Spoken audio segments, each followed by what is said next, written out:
मेरा नाम सैयद मुदस्सिर है और मैं बिजनेस सेक्टर में जॉब करता हूँ। मेरा सवाल यह है कि जब हम बिजनेस टू बिजनेस जो डीलिंग होती है उसमें मसलन हम रॉ मटेरियल कोई सप्लाई करते हैं किसी को, तो उसमें हम कैश प्राइस जब देंगे तो वो अलग होता है और क्रेडिट टर्म्स पे जब प्राइस देते हैं तो वो अलग होता है। तो इसमें जो क्रेडिटर्स में जो प्राइस हम इंक्रीज करते हैं तो ये क्या सूत में आएंगे? भाई ने एक सवाल किया कि जब इंसान जो है तिजारत करता है, तिजारत में एक चीज होती है कि अगर कोई चीज खरीदता है आदमी और कैश लेता है तो उस पर एक डिस्काउंट मिलता है, कम में देते हैं, और अगर वो क्रेडिट उधार लेता है तो उसमें ज्यादा रहती है रकम।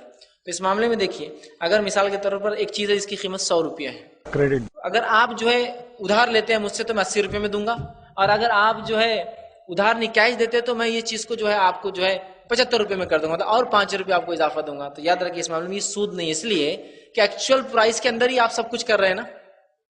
मिसाल के तौर पर एक्चुअल प्राइस है 100 गुड्स की, एमआरपी समझ लीजिए 100 है। आप कह रहे हैं कि अगर मुझे कैश दोगे तो 25 रुपये कम कर दूंगा, 75 में दूंगा, उधार लेंगे तो 80 में दूंगा, लेकिन एक्चुअल रेट क्या है चीज का? 100 रुपीज। जाहिर सी बात है ये सूद में नहीं आएगा क्योंकि चीज 100 की है। आप चूंकि उसको सहूलत दे रहे हैं, वो उधार दे रहा, तो कैश डिस्काउंट आप उसको नहीं देते हैं, और अगर वो कैश ले ले तो वो डिस्काउंट 5%, वो कैश डिस्काउंट है एक्चुअली, ठीक है, वो आप उसको दे देते हैं। ये एक चीज है। दूसरी एक शक्ल ये है कि समझ लीजिए चीज 100 रुपए की है और आप कहते हैं कि अगर आप कैश में लेंगे तो 100 रुपए में दूंगा, और अगर उधार लेंगे तो 100 की चीज 105 रुपए में दूंगा।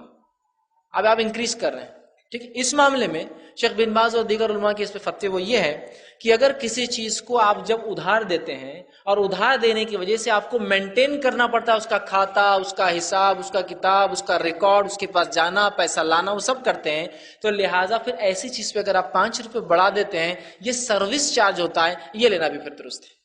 लेकिन ये वेरी नहीं होगा, बढ़ेगा नहीं कभी। मिसाल के तौर पर 105, 2 महीने होगा तो 110, 3 महीने होगा तो 115, समझ रहा है, वो सूद हो जाएगा।